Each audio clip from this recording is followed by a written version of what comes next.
Naam. Qala al-Bukhari fi sahihihi. Bukhari berkata dalam kitab sahihnya, itu Sahih Bukhari. Qala Qatadah berkata. Qatadah ini sahabi atau tabi'in?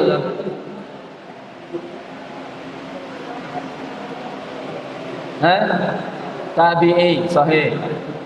Qatadah seorang tabi'i. Berarti ini hadis atau asar? Ini asar dari Qatadah. Qatadah berkata, yang perkataan Qatadah ini disebutkan Imam Bukhari dalam sahihnya. Bisi goti ta'liq.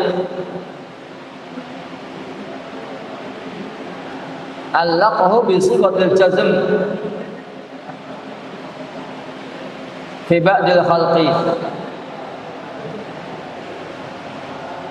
Jadi Imam Bukhari mentaklik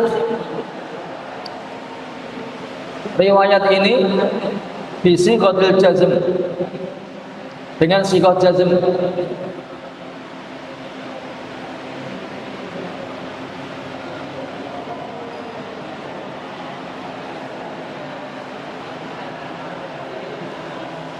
Qala al-Bukhari fi sahihi qala Qatadah.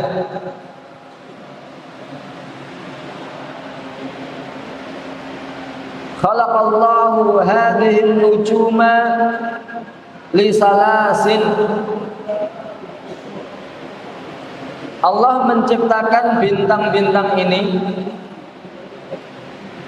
li salasin, untuk 3 perkara. Zinatan lis-sama, sebagai perhiasan dunia.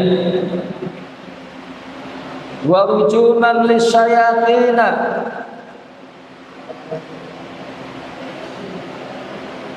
rujuman, mana rujumnya tulab? Man ya'rif mana rujum? Melempar.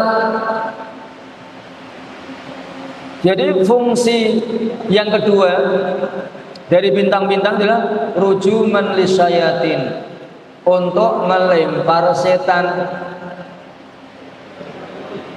Wa alamatin yuhtada biha,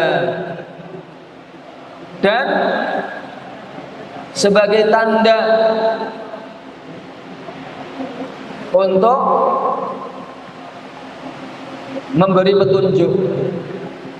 Petunjuk apa? Petunjuk arah. Faman ta'awwala fiha ghairu hadza ghairu dzalika, siapa yang menafsirkan pada bintang-bintang tersebut selain yang disebutkan ini, akhta'a, maka dia salah. Wa adha'a nasibahu, dan dia menyia-nyiakan bagiannya. Bagian dari apa? Bagian dari pahala, bagian dari kebenaran akidah dia.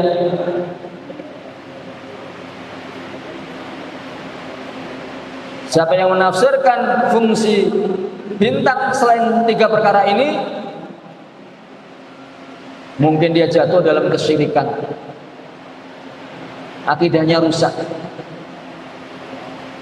Wa kallafa ma la ilma lahu bihi, dan dia membebani dirinya dengan sesuatu yang enggak ada dasarnya, enggak ada ilmunya, enggak ada dalilnya dari Al-Qur'an dan As-Sunnah.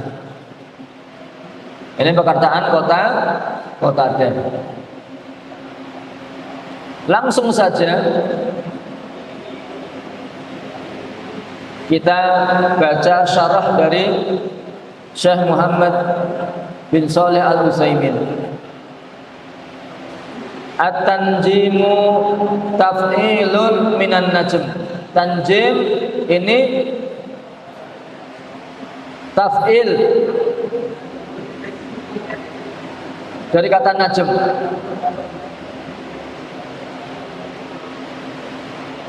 Wazannya taf'il, asal katanya najm, yaitu bintang.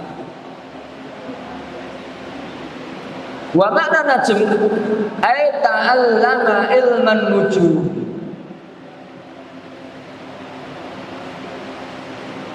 Dan makna tanjim artinya adalah mempelajari ilmu nujum, atau i'tiqadu ta'sirin nujum, atau meyakini bahwasanya bintang-bintang di langit itu memberi pengaruh terhadap peristiwa-peristiwa yang terjadi di muka bumi. Nah, itu ilmu nujum kayak gitu. Dan umat Islam nggak boleh mempelajari ilmu nujum yang nanti akan dijelaskan Syekh Utsaimin ini kan. Ilmu nujum itu terbagi menjadi dua. Yang pertama ilmu taksir, yang kedua ilmu taisir. Apa definisi ilmu taksir dan ilmu taisir? Nah, kita akan membaca penjelasan dari Syekh Utsaimin. Yang pertama ilmu taksir. Asara yu'asiru taksirun, yang maknanya secara bahasa kurang lebih memberi pengaruh, mempengaruhi, itu taksir.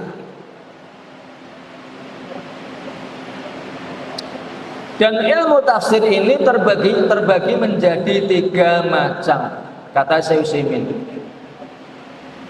Yang pertama ilmu tafsir, an ya'taqida anna hadhihi an-nujuma mu'assiratun fa'ilatun, bimana annaha hiya allati takhluqul hawadisa wasyurur, fa hadha syirkun akbar. Macam pertama dari ilmu tafsir yang berkaitan dengan nujum, seseorang meyakini bahwasanya bintang-bintang di langit itu membikin pengaruh, fa'ilah, yang berbuat. Maknanya bahwasanya bintang-bintang itu dialah yang menciptakan peristiwa-peristiwa dan kejadian-kejadian, keburukan-keburukan, musibah-musibah yang ada di bumi. Tidak ada suatu peristiwa di bumi, apakah yang menyenangkan, apakah yang membahagiakan, atau sebaliknya yang menyengsarakan, kecuali itu yang melakukan adalah bintang. Siapa yang berkeyakinan semacam ini, fahadha syirkun akbar, pelakunya terjatuh dalam syirik besar. Kalau ada orang yang meyakini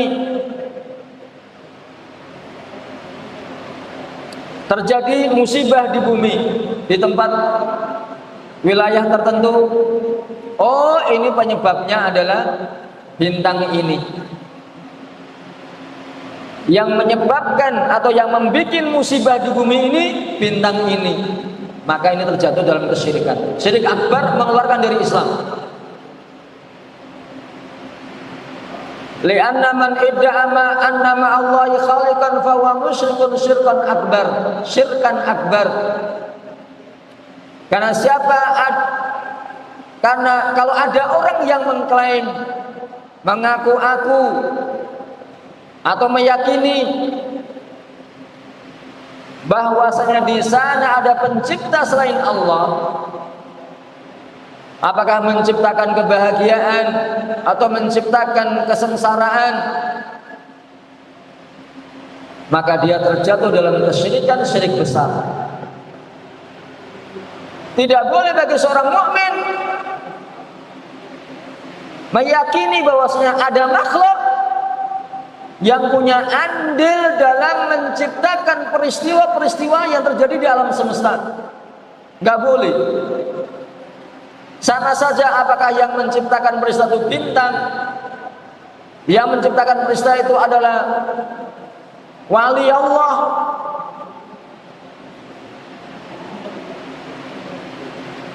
nggak boleh.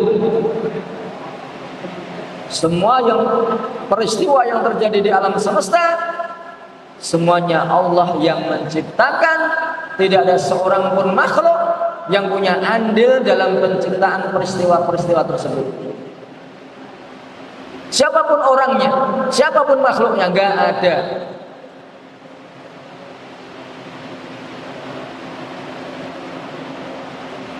Fahada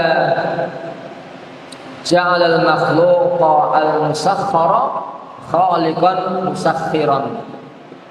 Orang yang meyakini bintang yang menciptakan kebahagiaan atau keburukan di muka bumi, maka dia telah menjadikan bintang, yang bintang itu adalah makhluk yang dia itu diatur oleh Allah, menjadi pencipta. Menciptakan apa? Peristiwa-peristiwa yang terjadi di bumi. Apakah yang membahagiakan atau yang menyengsarakan? Berarti dia telah menjadikan bintang itu sebagai khaliq, pencipta, musakhir, yang mengatur alam semesta atau mengatur peristiwa di bumi ini. Dan ini jelas terjatuh dalam kesyirikan. La khaliqa illallah. Tidak ada yang menciptakan kecuali Allah. Apakah menciptakan kebaikan ataupun menciptakan keburukan, menciptakan kebahagiaan atau menciptakan kesengsaraan, tidak ada yang menciptakan itu semua kecuali Allah. Faham ini yang pertama? Faham ini? Paham. Cerdas. Yang kedua, an yaj'alaha sababan yadda'i bihi ilmal ghaib. Macam yang kedua, ada orang yang menjadikan bintang-bintang di langit sebagai sebab untuk orang itu mengklaim dia mengetahui perkara gaib.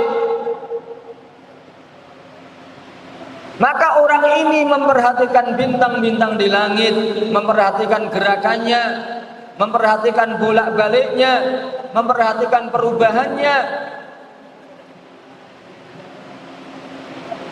Kemudian dia setelah mengamati bintang-bintang, dia berkata, oh, pergerakan bintang ini menandakan akan terjadi ini di bumi.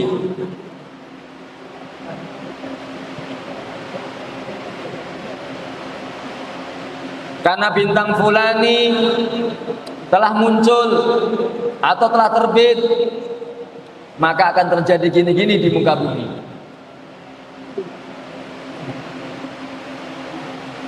Atau yang semisal ini adalah ramalan bintang. Bintangmu apa? Misalnya bintang apa? Scorpion.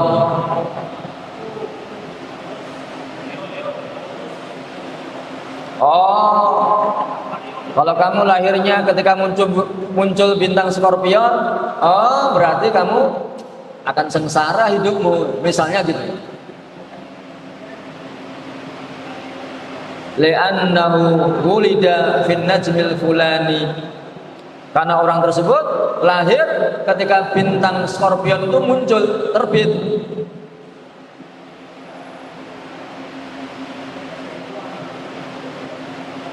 Atau bintang yang lain, Oh, kalau kamu lahir di bulan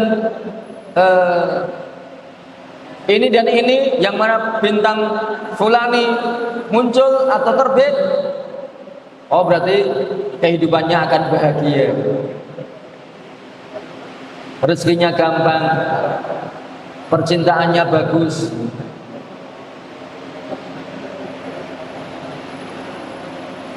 Jadi dia menjadikan munculnya bintang-bintang tertentu menjadi sebab untuk dia mengklaim perkara gaib tentang kemakmuran, tentang kesejahteraan, atau tentang kesengsaraan dan musibah yang akan terjadi di bumi.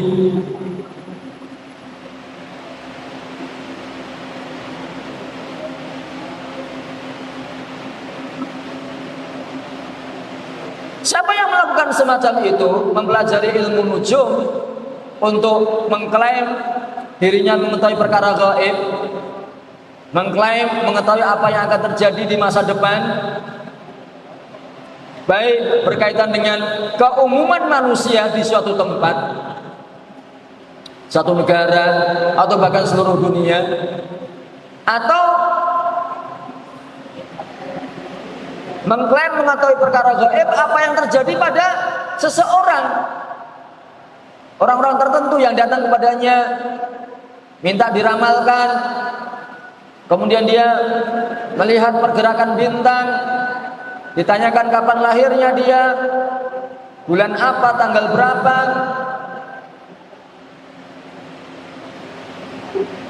kemudian dia meramal orang tersebut dengan ilmu nujum ini, dengan ilmu perbintangan ini, bahwa kufrun mukhrijun anil millah. Pelakunya, tukang ramal dengan perantaraan nujum, ilmu nujum ini, maka dia kafir, keluar dari agama Islam. Kenapa? Li'annahu yadda'i ilmal ghaib. Karena dia mengklaim mengetahui perkara gaib, meramalkan, mengetahui apa yang terjadi di masa depan, baik berkaitan dengan seseorang, berkaitan dengan negara, wilayah tertentu, atau bahkan seluruh dunia akan terjadi gini dan gini. Siapa yang mengklaim mengetahui ilmu gaib dan mengetahui perkara yang akan terjadi di masa depan, itu namanya mengklaim ilmu gaib, ya kan? Dasarnya apa? Dia dikafirkan atau dia dihukumi kafir, keluar dari Islam, karena Allah berfirman, "Qul la ya'lamu man fis samawati wal ardi al-ghaiba illallah." Katakanlah wahai Muhammad, la ya'lamu man fis samawati, tidak ada yang mengetahui orang yang di langit dan di bumi, atau tidak ada seorang pun yang di langit dan di bumi yang mengetahui ilmu gaib illallah, kecuali Allah. Wa hadza min aqwa anwa'il hasr. Ini termasuk paling kuatnya jenis hasr. Hasr artinya apa? Hasr secara bahasa artinya apa? Gak ada yang ngomong. Al-hasr artinya apa? Siapa yang jawab?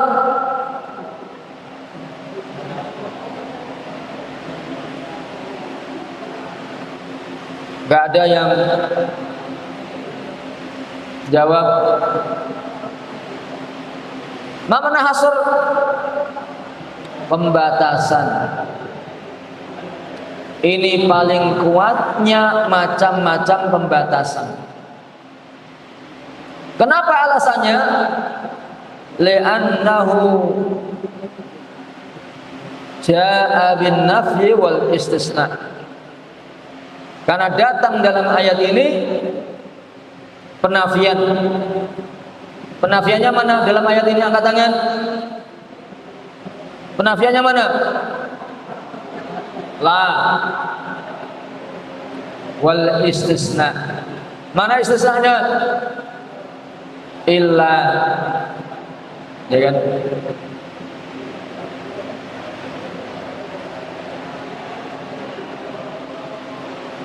Paling kuatnya macam-macam hasr, pembatasan, kalimat yang datang padanya ada penafian dan ada istisna. Tidak ada seorang pun yang di langit dan di bumi mengetahui ilmu gaib illallah, kecuali Allah. Barang siapa atau kalau ada orang yang mengklaim dia mengetahui ilmu gaib, apa yang akan terjadi di masa depan, baik berkaitan dengan seseorang tertentu, orang yang datang kepada dirinya dan minta diramalkan, kemudian dia menggunakan ilmu nujum untuk meramal,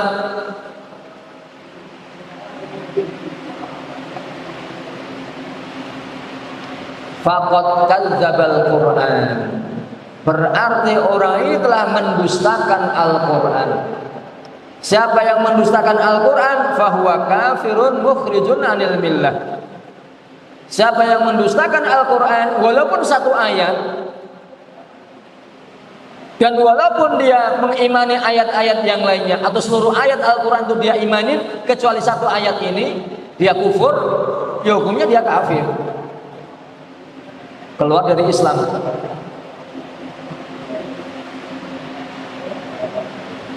Jadi macam kedua ini ilmu taksir, paham? Paham ya tulak? Paham, cerdas. Sekarang yang ketiga, ilmu taksir yang ketiga, an ya'taqidaha sababan li hudusil khairi wasyarri, fahada syirkun asghar. Ay annahu idza waqa'a syai'un nasabahu ila nujum wa la yunsabu ila nujum syai'an illa ba'da wuqu'ihi. Jadi macam yang ketiga, seseorang meyakini bahwasanya bintang-bintang yang di langit itu adalah sebab terjadinya kebaikan dan keburukan di muka bumi. Maka ini syirik kecil. Bedanya apa dengan yang kedua? Bedanya apa dengan yang kedua? Yang kedua tadi, seorang tukang nujum, dia menggunakan ilmu nujumnya untuk meramal peristiwa-peristiwa yang akan terjadi di masa depan, baik berkaitan dengan seseorang atau sekelompok masyarakat atau satu negara atau bahkan seluruh dunia. Dia melihat bintang-bintang dengan ilmu nujumnya, kemudian dia meramal apa yang akan terjadi pada diri seseorang atau akan terjadi pada suatu negara. Berarti orang ini mengklaim mengetahui perkara gaib, maka dia kafir dengan perbuatan ini yang mengeluarkan dari Islam. Sedangkan yang ketiga ini, ada seseorang yang meyakini bahwasanya bila ada kebaikan atau keburukan di muka bumi, itu sebabnya bintang-bintang.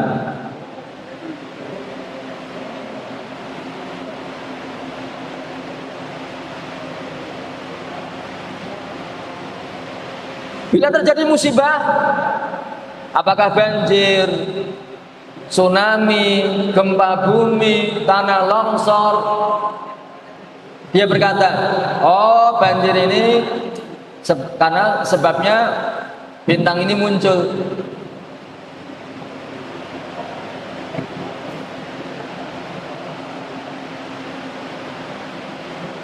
Dan dia tidak menasabkan suatu peristiwa, baik itu yang baik atau yang buruk, kepada bintang kecuali peristiwa itu sudah terjadi. Terjadi musibah dulu, baru dikatakan ini sebabnya karena muncul bintang ini. Atau kemakmuran dalam satu negeri ini makmur karena muncul bintang ini. Maka hal semacam ini, kata Syekh Utsaimin, syirik asghar. Jadi bintang itu hanya sebab gitu kan,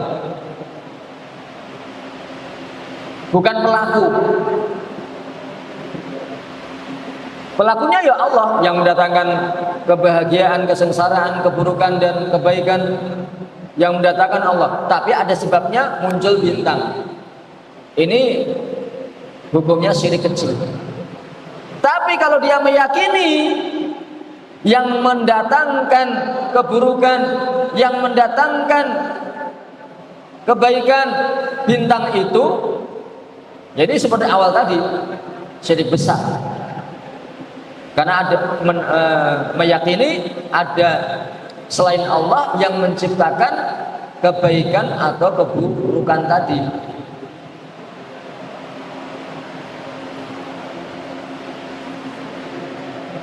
Kemudian Syekh Utsaimin mengatakan,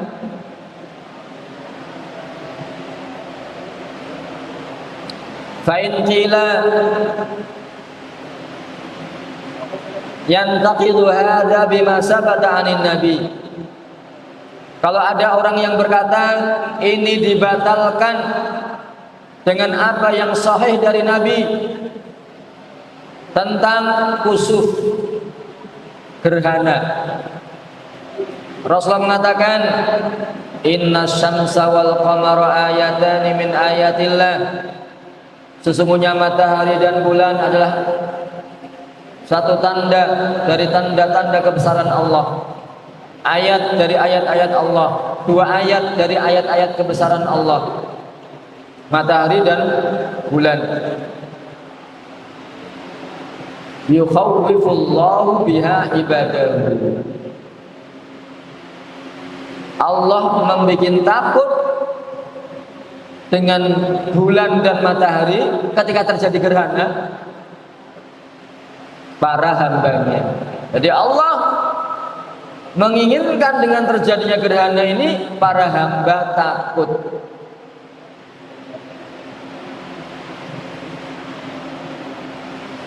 Dari hadis ini dia berkata, ini artinya terjadinya gerhana itu peringatan dari Allah. Karena Rasul mengatakan yukhawwifullahu biha ibadahu. Allah membuat takut dengan gerhana para hambanya.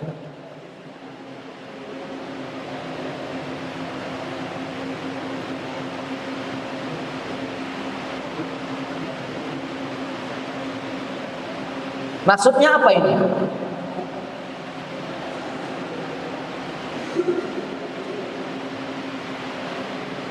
Maksudnya ya itu tadi, bahwasanya bintang di langit termasuk di situ matahari dan bulan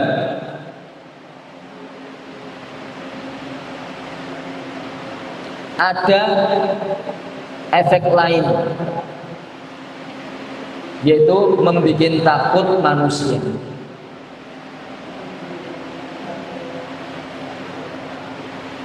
Maka jawabannya Syekh mengatakan yang pertama, annahu la yaslam,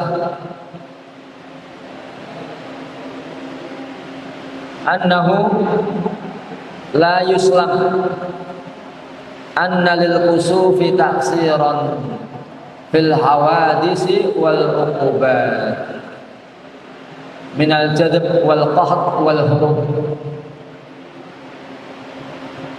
Jadi mungkin orang ini tadi mendatangkan hadis ini tentang gerhana yang Rasulullah mengatakan dalam hadis tersebut, Allah membuat takut para hambanya dengan terjadinya gerhana. Maksud orang itu mendatangkan hadis ini untuk dalil bahwasanya terjadinya gerhana itu membuat pengaruh di muka bumi. Maka dibantah oleh Syekh Utsaimin. Bantahan pertama, la yuslam, tidak diterima bahwasanya terjadinya gerhana membuat pengaruh terhadap peristiwa-peristiwa di alam semesta atau secara khusus di bumi.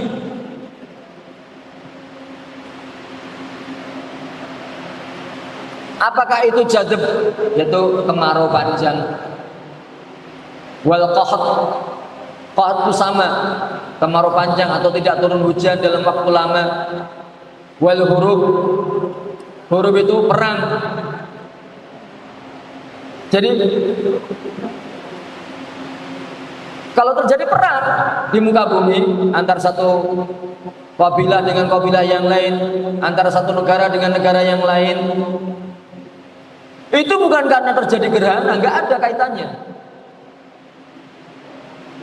Walihada qala an-nabiyyu, karenanya Nabi berkata, innahuma la yantasifani li mauti ahadin wala li hayatihi. Sesungguhnya dua gerhana ini, atau gerhana matahari dan gerhana bulan, tidak terjadi karena sebab kematian seseorang dan tidak pula karena kehidupan seseorang. Karena di zaman dahulu, zaman jahiliyah, kalau ada gerhana, baik itu gerhana matahari atau gerhana bulan, mereka mengatakan ini kalau terjadi gerhana tahun ini terjadi gerhana, mungkin ada orang besar yang mati atau ada calon orang besar lahir. Nah, pada waktu itu ketika terjadi gerhana atau bertepatan dengan gerhana, Ibrahim bin Muhammad meninggal dunia. Kemudian mereka mengatakan gerhana ini yang menyebabkan Ibrahim mati, meninggal dunia.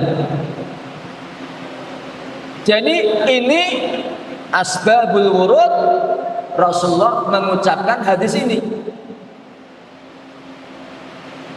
Jadi Ibrahim mati, meninggal dunia itu nggak ada kaitannya dengan gerhana atau tidak gerhana. Itu dengan kehendak Allah. Orang kan hanya suka cocokan saja, mencocok-cocokkan saja, cocokologi. Terjadi gerhana bertepatan dengan Ibrahim meninggal dunia. Oh, gerhana ini yang menyebabkan Ibrahim meninggal dunia.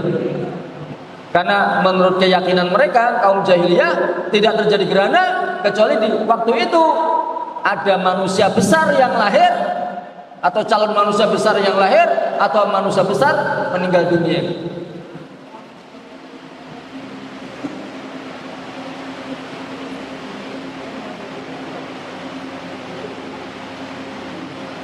Dan sesungguhnya Allah menghendaki dari peristiwa gerhana adalah membuat takut para hambanya. La'allahum yarji'un, mudah-mudahan mereka kembali. Maka disyariatkan dalam agama kita ketika terjadi gerhana untuk memperbanyak zikir, memperbanyak istighfar, dan melakukan sholat gerhana, dan banyak sedekah.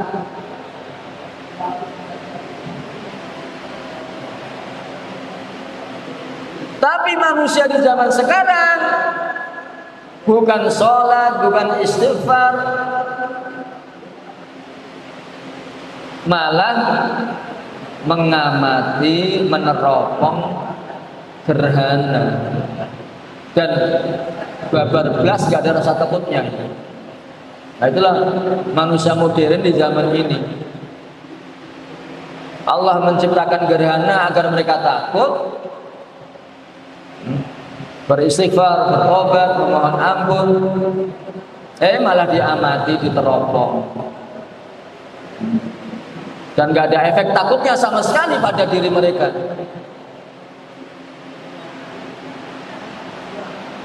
Mungkin ini karena mereka jauh dari agama, tidak tahu syariatnya. Mereka mengatakan, ya ini peristiwa alam, ini sesuatu yang wajar. Tiap tahun atau tiap beberapa tahun ada gerhana, itu sesuatu yang umum, ini alami. Dan mereka tidak menghubungkan dengan kehendak Allah di sini. Yang mana Allah menghendaki dengan gerhana membuat takut para hambanya.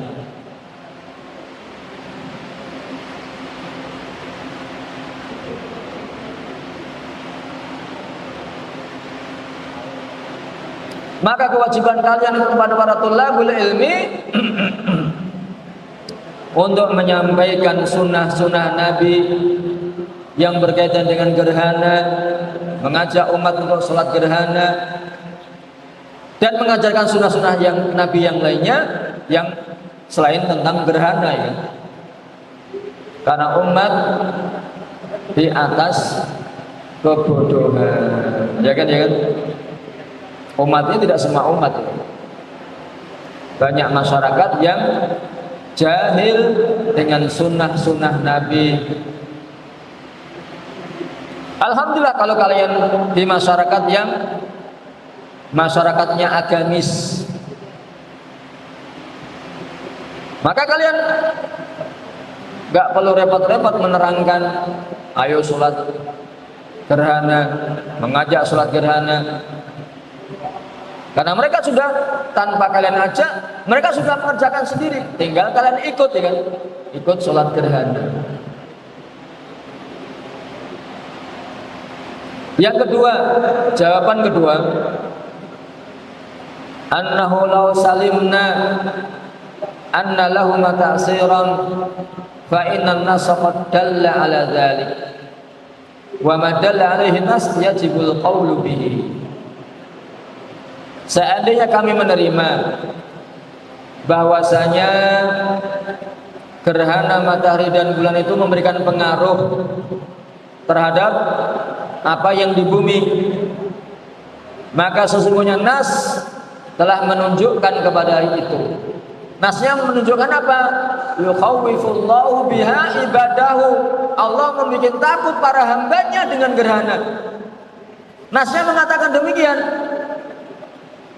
Dan apa yang dikatakan oleh nas, yaitu sabda Rasulullah, maka kita terima. Di antara pengaruh terjadinya gerhana adalah membuat takut hambanya. Siapa yang takut? Ya hamba-hamba Allah kaum mukminin yang membaca ayat-ayat Al-Quran berkaitan dengan gerhana, membaca hadis-hadis Rasulullah yang berkaitan dengan gerhana, tahu syariat apa yang harus dilakukan ketika terjadi gerhana, sehingga muncul rasa takut dalam diri mereka. Rasa takut dari apa? Takut dari azab Allah, takut dari siksa Allah, takut dari kemurkaan Allah. Yang rasa takut ini menyebabkan dia kembali kepada Allah.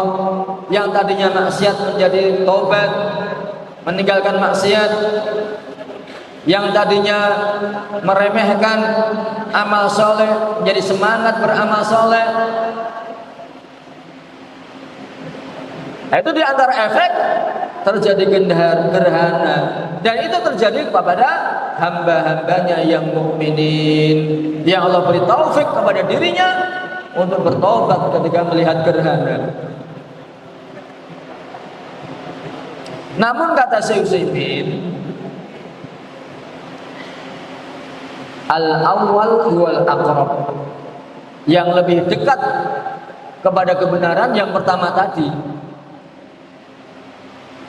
Yang lebih dekat kepada kebenaran adalah yang pertama, yaitu sesungguhnya terjadinya gerhana itu enggak membuat efek terhadap, tidak memberikan pengaruh terhadap peristiwa-peristiwa yang terjadi di muka bumi.